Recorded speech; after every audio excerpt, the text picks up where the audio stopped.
اسی ہفتہ کے دوران چارلز کو اپنی بیوی اور بچے سے دور جانا پڑا۔ وہ اکتوبر 1909 میں ایک برفانی طوفان میں پھنس گیا۔ گھر سے دور ایلا کے پیٹ میں دوسرا بچہ اس وقت 4 ماہ کا تھا۔ جب چارلز گیا ہوا تھا تو ایلا اور بلی ایک برفانی طوفان میں پھنس گئے۔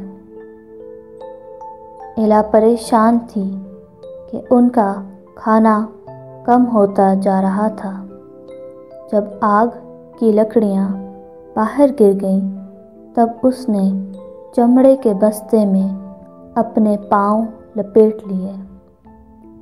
وہ لکڑیاں لینے باہر جانے لگی کہ تیز ہوا نے اس کا راستہ روک دیا۔ پودے اور شاخیں کمرے میں آ رہی تھیں۔ لکڑیوں کو اندر لانے کی مایوس کوشش۔ لکڑیوں کی آگ ٹھنڈی ہو کر راکھ میں تبدیل ہو رہی تھی۔ اس نے کمرے میں موجود ہر ایک کپڑے کا ٹکڑا جمع کیا اور اپنے آپ کو اور بچے کو لپیٹا اور رضائی کو اوپر لیا۔ باہر ہوا تیز طاقت اور بنا رکے چل رہی تھی۔ کمرہ ٹھنڈا ہو گیا تھا۔ پانی کی بالٹی برف بن گئی تھی۔ ایلا چھت کی طرف دیکھنے لگی اور اس کی توجہ واپس اس عجیب روشنی کی طرف گئی جو اس نے بلی کی پیدائش کے دن دیکھی تھی۔ اس نے سوچا اس واقعہ کو گزرے 6 ماہ ہو گئے ہیں۔ اسے یقین تھا کہ بلی عظمت کے لیے چنا گیا ہے۔ اب یہ بے مقصد لگ رہا تھا کیونکہ ان کی موت اب دور نہیں تھی۔ قریبی ہمسایہ ایک بوڑھا آدمی تھا جو وادی کے پار رہتا تھا۔ جب طوفان دھماکے دار تھا تو یہ ہمسایہ باہر آیا تاکہ طوفان سے گری ہوئی چیزوں کو ہٹائے۔ وہ برانہم کے کمرے کے اوپر دیکھ سکتا تھا۔ اس نے دھیان دیا کہ کمرے سے دھواں نہیں اٹھ رہا۔ اس وقت اس نے زیادہ خیال نہیں کیا، لیکن پھر اس کی توجہ بڑھنے لگی۔ وہ جانتا تھا کہ طوفان سے پہلے دھواں اٹھ رہا تھا اور طوفان کے دوران کوئی کمرے سے باہر نہیں نکلا۔ اس نے تصور کیا کہ کوئی مصیبت میں ہے۔ اس نے تحقیقات کرنے کا فیصلہ کیا۔ جب وہ کمرے تک پہنچا تو اس نے دیکھا کہ کمرے میں جانے کا کوئی راستہ نہیں ہے کیونکہ کمرے کا دروازہ برف سے ڈھک گیا تھا، جو اس کے اس خوف کی تصدیق کر رہا تھا کہ کوئی مصیبت میں ہے۔ طوفان کے ختم ہونے کے بعد اس نے دروازہ کھٹکھٹایا لیکن اسے کوئی جواب نہ ملا۔ وہ جان گیا کہ کوئی اندر ہے جو سخت مشکل میں ہے۔ اس نے پوری طاقت سے دروازے کو کھولنے کی کوشش کی اور آخر کار کامیاب ہو گیا۔ اس نے اندر ایسا کیا دیکھا کہ وہ حیرت سے کانپ گیا۔ ایلا اور اس کا بچہ پلنگ پر جکڑے ہوئے تھے جو کہ بھوک اور سردی کی وجہ سے قریب المرگ تھے۔ اس نے جب انہیں اس حال میں دیکھا تو بڑی تیزی سے لکڑیاں جلا کر کمرے کو گرم کیا اور کمرے میں کچھ بھی کھانے کو نہ پایا۔ وہ فوراً اپنے گھر کو بھاگا اور جتنا کھانے کا سامان لا سکتا تھا لے آیا۔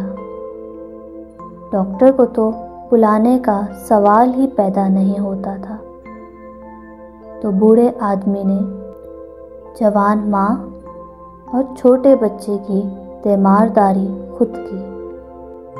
بروقت چارلز بھی گھر پہنچ گیا۔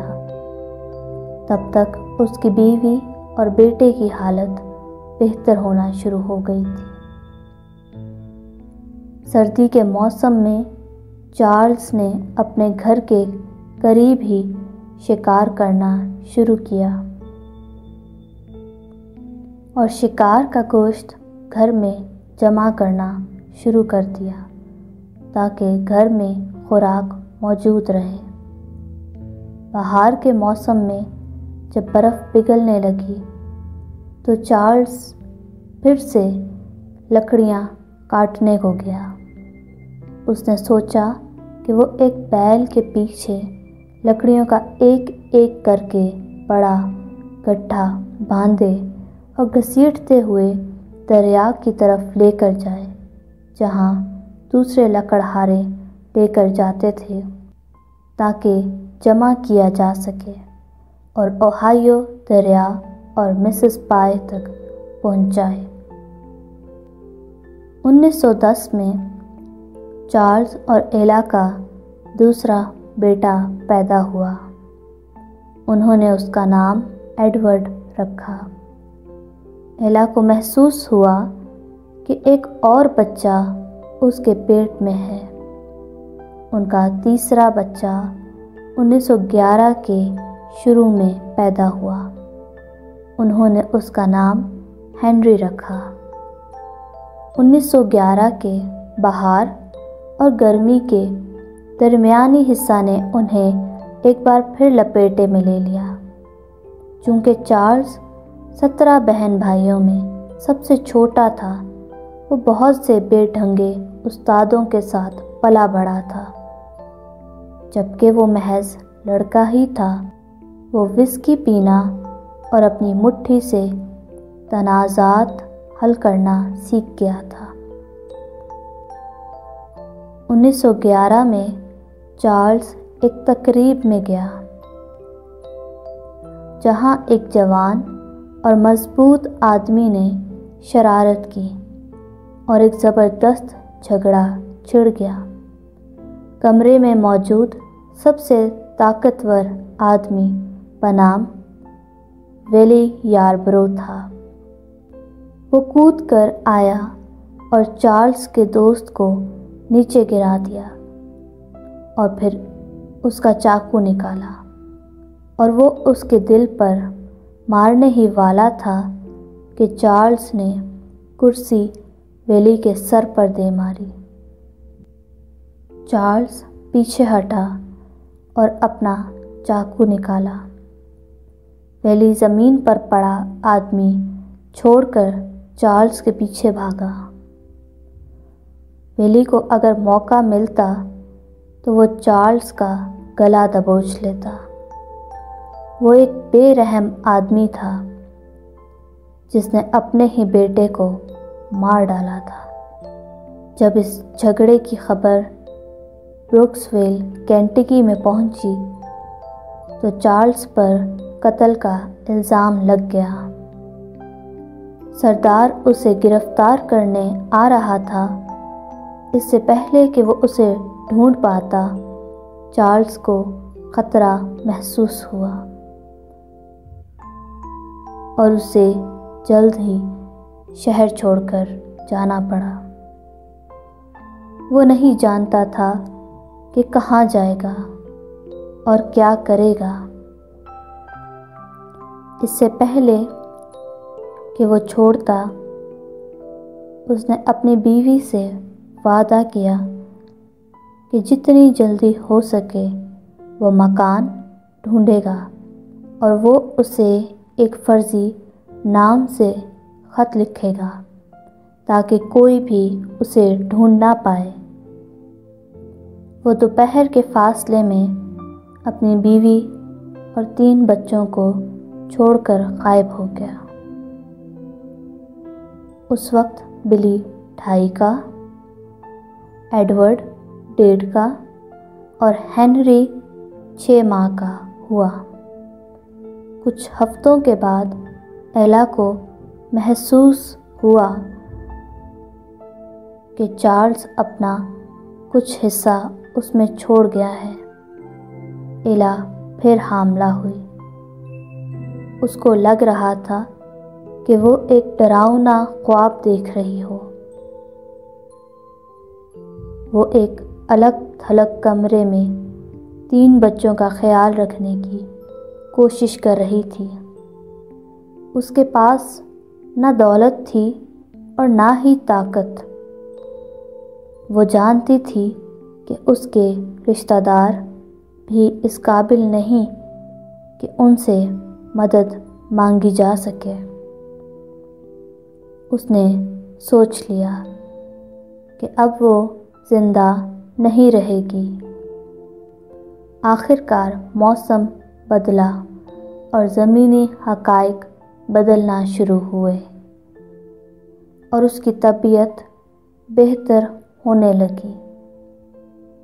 ہنری کی پہلی سالگرہ گزری، ایڈورڈ کی 2 اور بلی کی 3۔ 4تھا بچہ پیدائش کے قریب تھا۔ 1912 کے موسم بہار میں کینٹکی کا ایک سردار ان کے کمرے کے پاس سے گزر رہا تھا۔ اس نے ایلا سے اس کے شوہر کے بارے میں پوچھا، لیکن ایلا کو کچھ اندازہ نہ تھا کہ وہ کہاں ہے۔ سردار کے دورے کے کچھ دن بعد ایڈورڈ اور بلی میدان میں کھیل رہے تھے، جہاں ہلکی ہوا نے میدان کی مٹی کو اڑایا۔ بلی اپنے چھوٹے بھائی کو دکھانا چاہتا تھا کہ وہ کس قدر طاقتور ہے۔ اس نے سب سے بڑا پتھر اٹھایا اور ایڈورڈ کی طرف پھینکا، اور پھر پتھر کیچڑ میں گہرا گھس گیا اور چینٹیں ایڈورڈ کے کپڑوں پر جا گریں۔ ایڈورڈ رونے لگا اور گرتا ہوا کمرے کی طرف گیا۔ اس وقت ایک پیارا سا پرندہ درختوں میں چہچہا رہا تھا۔ جیسے ہی بلی نے اس کی طرف قدم بڑھایا، وہ وہاں سے اڑ گیا۔ اس وقت کچھ چونکا دینے والا ہوا، جس کی چھاپ بلی کے نازک دماغ پر چھپ گئی اور وہ اس کی پہلی یاد بن گئی۔ جہاں پرندہ بیٹھا تھا وہاں سے ایسی آوازیں آنا شروع ہوئیں جیسے ہوا پتوں سے کشتی لڑ رہی ہو۔